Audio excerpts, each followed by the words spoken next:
SSC 27 পরীক্ষার্থীদের জন্য একটি এক্সক্লুসিভ মডেল টেস্ট নিয়ে আলোচনা করব। তো দেখো, প্রথম প্রশ্নটার মধ্যে আমাদের একটা স্টেম দেওয়া আছে, এখানে একটা ফর লুপ দেওয়া আছে। তো ফর লুপে তোমরা জানো প্রথম যে ভ্যালুটা থাকে এখান থেকে শুরু হয়, এটাকে বলে ইনিশিয়াল। তো এখানে 1 থেকে শুরু হয়েছে, আর লাস্টের ভ্যালুটা মানে 1 করে বাড়বে, ইনক্রিমেন্টটা 1 হবে। ওকে, তো 1 এর পর এটা 2 এর জন্য কাজ করবে, তারপর 3 এর জন্য কাজ করবে, ঠিক আছে, তারপর 4 এর জন্য কাজ করবে, 4 এর জন্য কাজ করবে, ওকে, তারপর এটা 5 এর জন্য কাজ করবে, তারপর 6 এর জন্য কাজ করবে। তো এইখানে মূলত তার কাজটা শেষ হবে। তো এর মাঝখানে বলেছে i মডুলাস 2, এটা একটা ইফ কন্ডিশন দিয়েছে, এক্স্যাক্টলি যদি শূন্য হয়।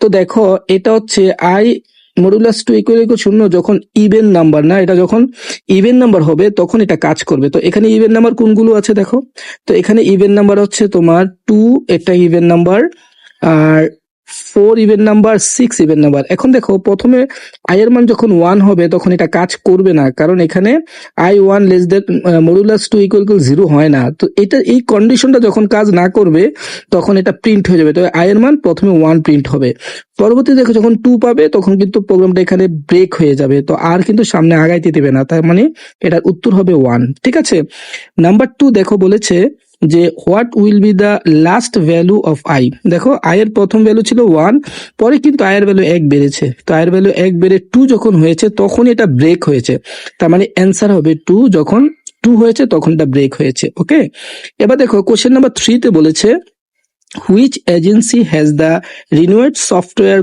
companies formed to preserve their copyright to the monitor piracy world wide. তোমরা জানো এটাকে বলা হয় BSA, business software alliance, right. Question number 4 বলেছে internet is storeyed in the browser. আমরা যখন ব্রাউজার করি তো ইন্টারনেটের অনেক ফাইল ব্রাউজারে এসে এটা স্টোর হয়। তো এটা কি কি নামে স্টোর হয়? একটা হচ্ছে কুকি, এটা রাইট, আরেকটা হচ্ছে টেম্পোরারি ফাইল, এটাও রাইট।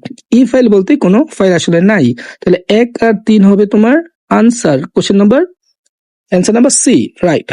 এবার দেখো এখানে একটা এক্সেল শিট দেওয়া আছে, তো এক্সেল শিটটা একটু আমরা অ্যানালাইসিস করি। এখানে বলেছে what formula to find the total.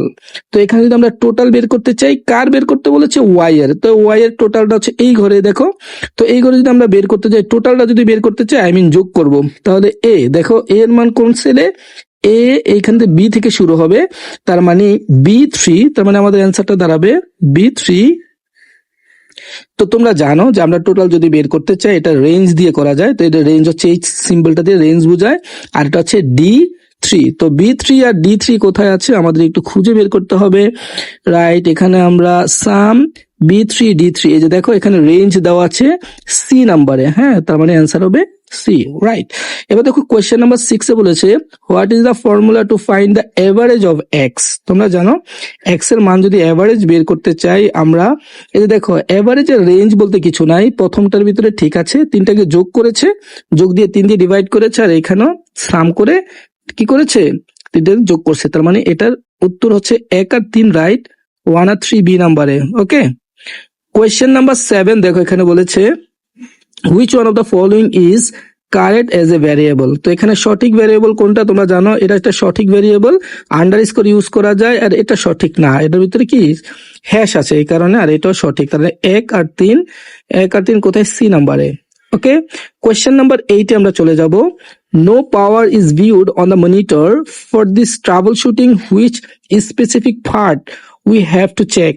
যদি কোনো কারণে মনিটরের মানে ভিউ না হয়, মানে না দেখা যায় মনিটরটা, তার মানে লাইনই আসে নাই, তখন আমাদের এসি পাওয়ার কার্ডটাকে চেক করতে হবে। ঠিক আছে, তারপরে দেখো এখানে 3টা মান দেওয়া আছে, এ এর মান দেওয়া আছে 5, বি এর মান দেওয়া আছে 3।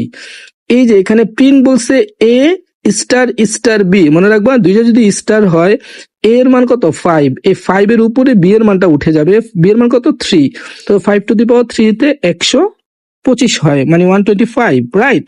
কোশ্চেন নাম্বার 10 এ বলেছে to compare two numbers you will have to use the following operator. আমরা যদি দুইটার সাথে কম্পেয়ার করতে চাই, আমরা গ্রেটার দেন, এটা একটা রিলেশনাল অপারেটর, এটা ইউজ করতে পারি, আর একটা হচ্ছে লেস দেন, এটা ইউজ করতে পারি, আর একটা হচ্ছে ইকুয়াল ইকুয়াল, এটা ইউজ করা যায়। তার মানে এখানে সবগুলোই রাইট, এগুলোকে রিলেশনাল অপারেটর বলে। রিলেশনাল অপারেটর 6টা, তোমরা বইয়ে দেখে নিবা। দেন একটা স্টেম দেওয়া আছে, read the following code end answer the question number 11 and 12। এখানে একটা ফর লুপ দেওয়া আছে, দেখো একই রকম, এটা 1 থেকে 5 কাজ করবে। আমি একটু শর্ট করে লিখি, 1 থেকে কত 5 কাজ করবে, কিন্তু মজার ব্যাপার হচ্ছে যখন সে এক্স্যাক্টলি 3 পাবে প্রোগ্রামটা তখন কি হয়ে যাবে, ব্রেক হয়ে যাবে। তো ব্রেক হয়ে গেলে প্রোগ্রামটা কাজ করবে না, তার মানে প্রোগ্রামটা কাজ করবে 1 এর জন্য আর 2 এর জন্য, ঠিক আছে। তো 1 এর জন্য আর 2 এর জন্য যদি প্রোগ্রামটা কাজ করে তাহলে তোমাদের প্রিন্ট এসএসসি লেখাটা কয়বার প্রিন্ট হবে সেটাকে আমাদের একটু দেখতে হবে। তাহলে আমরা প্রথমে একটু চিন্তা করি, প্রথমে মানটা হচ্ছে 1, তো 1 এই কন্ডিশন কাজ করবে না, তো এই কন্ডিশন কাজ না করে এটা ব্রেকও হবে না, তার মানে ইলসে গিয়ে আমার এটা কি প্রিন্ট হয়ে যাবে। তার মানে 1 এর জন্য প্রিন্ট হবে, 2 এর জন্য প্রিন্ট হবে, যখন এক্স্যাক্টলি 3 পাবো তখন আর প্রিন্ট হবে না। তাহলে 1 আর 2 এটা প্রিন্ট হবে 2 বার, 2 টাইমস কোথায় আছে এখানে, রাইট। কোশ্চেন নাম্বার 12 এ দেখো বলেছে if we change the range to 162। দেখো যদি আমার 162 মানে কি জানো, 1, তারপরে হবে হচ্ছে 2 বেড়ে গিয়ে এটা হয়ে যাবে 3, তারপরে হয়ে যাবে 1 3, আবার 2 বেড়ে গিয়ে হয়ে যাবে 5। এই ঘটনাগুলো ঘটবে। এখন বলছে ইফ ইউ চেঞ্জ রেঞ্জ 162, তার মানে আমরা জানি 1 থেকে 5 এর মধ্যে 2 করে ইনক্রিমেন্ট হবে। আচ্ছা, then how many times SSC will be printed, তাহলে কয়বার প্রিন্ট হবে, দেখো 1 এর জন্য প্রিন্ট হবে, 3 এর জন্য প্রিন্ট হবে, আর 5 এর জন্য প্রিন্ট হবে। এখানে টোটাল প্রিন্ট হবে 3 বার, ঠিক আছে, রাইট অ্যান্সারটা নেই।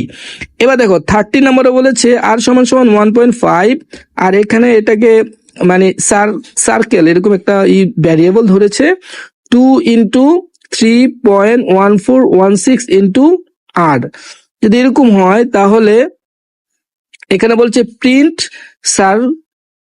Circumference of the circle. তাহলে এখানে থেকে সি এর মান এখানে আমাদের গুণ করে যে মানটা আসবে মূলত সেই মানটাই অ্যান্সার হয়ে যাবে। তো তোমরা এখানে বলেছে how many error are there in the Python code, তো এটার মধ্যে কতগুলো ইরর আছে। তো এখানে দেখো এই সিটা কম্পারেটিভলি স্মল লেটার, কিন্তু এখানে সিটা একটু ক্যাপিটাল লেটার, তাই না। তো একটা ইরর আমরা দেখলাম, আর আপাতত এখানে ইরর দেখা যাচ্ছে না, তার মানে এখানে একটা ইরর আছে, ঠিক আছে। আচ্ছা, তারপরে কোশ্চেন নাম্বার 14 এ দেখো বলেছে what will be the output of the code given below. এই কোডটার মধ্যে আউটপুট কি হতে পারে, আবার এখানে ফর লুপ দিয়েছে। দেখো 1 থেকে 15, তার মানে 1 থেকে 14 পর্যন্ত এটা লুপটা কাজ করবে। যেহেতু এখানে ইনক্রিমেন্ট বলে নাই, তার মানে বাই ডিফল্ট আমরা 1 এটা ধরে নিব। তো এখানে দেখো তারপরে কি হবে, প্রথম 1, এখানে i মডুলাস 2 নট ইকুয়াল 0, মানে এখানে মূলত ইভেন নাম্বার না অড নাম্বার গুলাকে আমরা নিব। এটা ভালো করে বুঝে রাখো, এখানে অড নাম্বার। তো দেখো প্রথম 1, এটা 1 এর জন্য কাজ করবে, 3 এর জন্য কাজ করবে, ঠিক আছে। তারপরে এটা কাজ করবে 5 এর জন্য, এরকম ভাবে। তো 1 ইন্টু 1 1 হয়, 3 9 হয়, 5 25 হয়, তার মানে এটার অ্যান্সার হবে বি।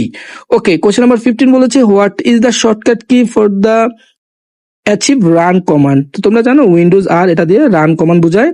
16 নম্বরে বলেছে in this spreadsheet data can be presented with. আমরা জানি স্প্রেডশিটে ডাটাকে আমরা চার্ট করে দেখাইতে পারি, গ্রাফস করে দেখাইতে পারি। অ্যান্সার হবে 1 আর 2। কোশ্চেন নাম্বার 17 দেখো বলেছে installation of software require attention on weather. আমরা ইনস্টলেশন করার আগে কি কি কন্ডিশন দেখবো, এর মধ্যে একটা আছে it support the hardware or not. আমরা অবশ্যই দেখবো এটা হার্ডওয়্যার সাপোর্ট করে কিনা। The antivirus software is closed or not, আমরা অবশ্যই দেখবো অ্যান্টিভাইরাস সফটওয়্যারটা ক্লোজ আছে কিনা। আর whether it has the permission of the administrative or not, অবশ্যই এটাও দেখবো। তার মানে আমাদের অ্যান্সার হবে 1 2 3 সবগুলো। 80 নম্বর বলছে MS power point is one kind of software. আচ্ছা, এমএস পাওয়ার পয়েন্টটা কি ধরনের সফটওয়্যার তোমরা জানো, এটা হচ্ছে প্রেজেন্টেশন সফটওয়্যার, ঠিক আছে, এটাকে অ্যাপ্লিকেশন সফটওয়্যার বলা যায়। তাহলে উত্তর হবে D, A and C. Question number 19 বলেছে in MS Word 2007 illustration group contains. তো তোমরা জানো ইলাস্ট্রেশন গ্রুপের মধ্যে কি কি থাকতে পারে, চার্ট থাকতে পারে, ইলাস্ট্রেশন গ্রুপে ওয়ার্ড আর্ট থাকতে পারে, ইলাস্ট্রেশন গ্রুপে পিকচার, এটা থাকার কথা না। তাহলে উত্তর হবে 2 আর 3। 2 আর 3 কোথায় আছে, বি, রাইট। কোশ্চেন নাম্বার 20 দেখো বলেছে একটা ভ্যারিয়েবলের মান এ দিয়েছে আর একটা নাম বি দিয়েছে। তো এখানে এ মডুলাস বি, তোমরা জানো 2 দিয়ে 2 মডুলাস করে রিমাইন্ডার কি হয়ে যায়, 0 হয়ে যায়, এক্স্যাক্টলি। 21 নাম্বারটা দেখো বলেছে what is the result of in, দেখো ইন পূর্ণ সংখ্যা নিয়ে কাজ করে, তাহলে অ্যান্সার হবে 3। 3 কোথায় আছে? হ্যাঁ 3 অ্যান্সার, রাইট। তারপরে দেখো 22 নাম্বার বলেছে what type of data is taken by input by the default in Python. মনে রাখবা পাইথন ডিফল্ট হিসেবে স্ট্রিং ডেটা টাইপটাকে ইনপুট হিসেবে সবসময় নেয়। আচ্ছা, তারপরে 23 বলেছে what is the brute force attack. তোমরা জানো trying all possible password to gain access, মানে এটাকে বলা হয় গেসিং করা, মানে পাসওয়ার্ড যতগুলো টাইপ আছে, যতগুলো ক্যাটাগরিতে পাসওয়ার্ড দেওয়া যায়, গেসিং করে পাসওয়ার্ড দেওয়াটা কি বলা হয়? ব্রুট ফোর্স অ্যাটাক, তোমরা জানো। 24 বলেছে হোয়াট ইজ সফটওয়্যার পাইরেসি। তোমরা জানো সফটওয়্যার পাইরেসিটা হচ্ছে কি stealing or copying software illegally, এটাই হ্যাঁ এটাই সুন্দর হয়। ইউজিং লিগাল না, এটা তো হবে না, এটার অ্যান্সার বি হয়, ঠিক আছে। 25 বলেছে to multiply a range of cell. তোমরা জানো মাল্টিপ্লাইয়ের আমরা সেলের রেঞ্জ দ্বারা বুঝি এ কোলন A3, মানে A1 থেকে A3, which function is used. তো মাল্টিপ্লাইয়ের জন্য যে ফাংশনটা ইউজ করা হয় সেটাকে বলা হয় প্রোডাক্ট, তোমরা জানো, তাহলে অ্যান্সার হবে বি।